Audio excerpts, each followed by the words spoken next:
Har Hendricks uit Bezel is op 28 oktober 2017 benoemd tot lid in de Orde van Oranje Nassau. Hij kreeg de onderscheiding uit handen van burgemeester Peter Dassen tijdens de receptie ter gelegenheid van het 90-jarig bestaan van de handboogvereniging Soranus uit Boekel in Zwalmen. Ja, uw grootvader, jouw grootvader, was een van de oprichters van deze mooie vereniging. Vanaf zijn 14e jaar was uw vader ook lid en u bent opgegroeid naast het verenigingslokaal. Ja, dan kan het niet anders, dames en heren, dat je deze sport, deze vereniging, de liefde voor deze vereniging met de paplepel ingegoten krijgt. En van 1970 bent u ook lid van Soranus. En vanaf 1979 gebeurde er een heleboel, want allereerst trouwde u met Marleen, heel belangrijk. U ging werken bij OC, ook belangrijk. En u werd in dat jaar 1979, dames en heren, werd u secretaris van de vereniging. En wat blijkt, Har, als jij ergens ja op zegt, dan is dat een ja voor het leven. Dat is een ja, want hij is nog steeds met Marleen hier vanavond. Hij werkt nog steeds bij OC. En hij is nog steeds secretaris van Soranus. Dus een ja is een ja. En niet zomaar een ja, dames en heren, maar een ja met passie. Met heel veel betrokkenheid en heel veel handen uit de mouwen.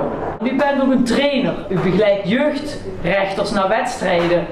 En met de vereniging hebt u met elkaar natuurlijk ook heel veel successen beleefd. Ik was er een beetje van onder de indruk. 20 keer kampioen in Limburg. Als het niet goed is, mag je het gerust zeggen, hoor. Dan moet de aanvraag opnieuw. Nee, hoor. Het is nog steeds allemaal goed. Het klopt nog allemaal. 13 keer kampioen van Nederland. En als je van Limburg kampioen wordt, mag je het jaar daarna ook de volgende kampioensfeest organiseren.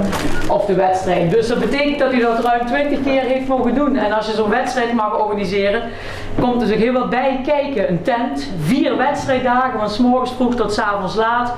Dus kortom, heel veel handen uit de mouwen. En het is mij dan ook een eer om afsluitend deze mooie onderscheiding, ik zal het met eer uitspreken, jou te mogen opspelden voor die vele ontelbare uren vrijwilligerswerk.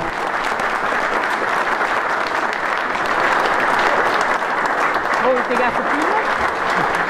En hartstikke gefeliciteerd. Nou, dat was pas voor haar een verrassing. Een leentje van de burgemeester van Bezel. Een half jaar geleden toen vroeg de voorzitter van de vereniging mij om officieel briefpapier.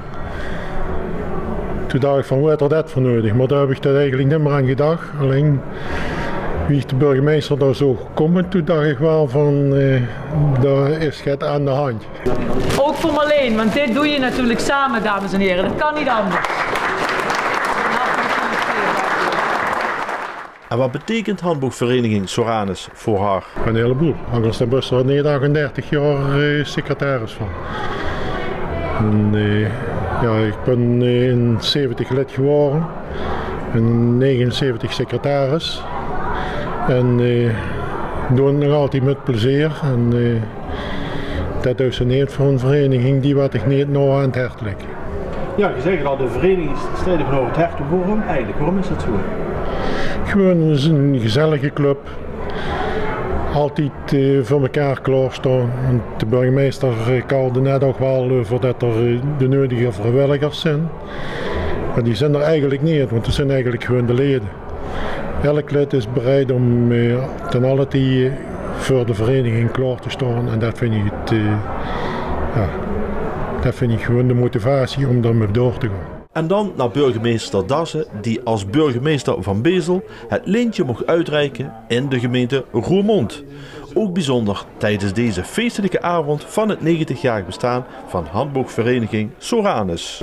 Ik zou zeggen, hou uw Amsteen vanavond om, want hij staat u bijzonder goed. Dankjewel. Maar er is een ongeschreven regel, ik heb hem omgehad dankzij de steun en de toestemming van Rian Donders. En nu doe ik hem ook weer netjes af, want we zijn in Roermond en daar hoort het thuis. Ja? Jammer. Ja.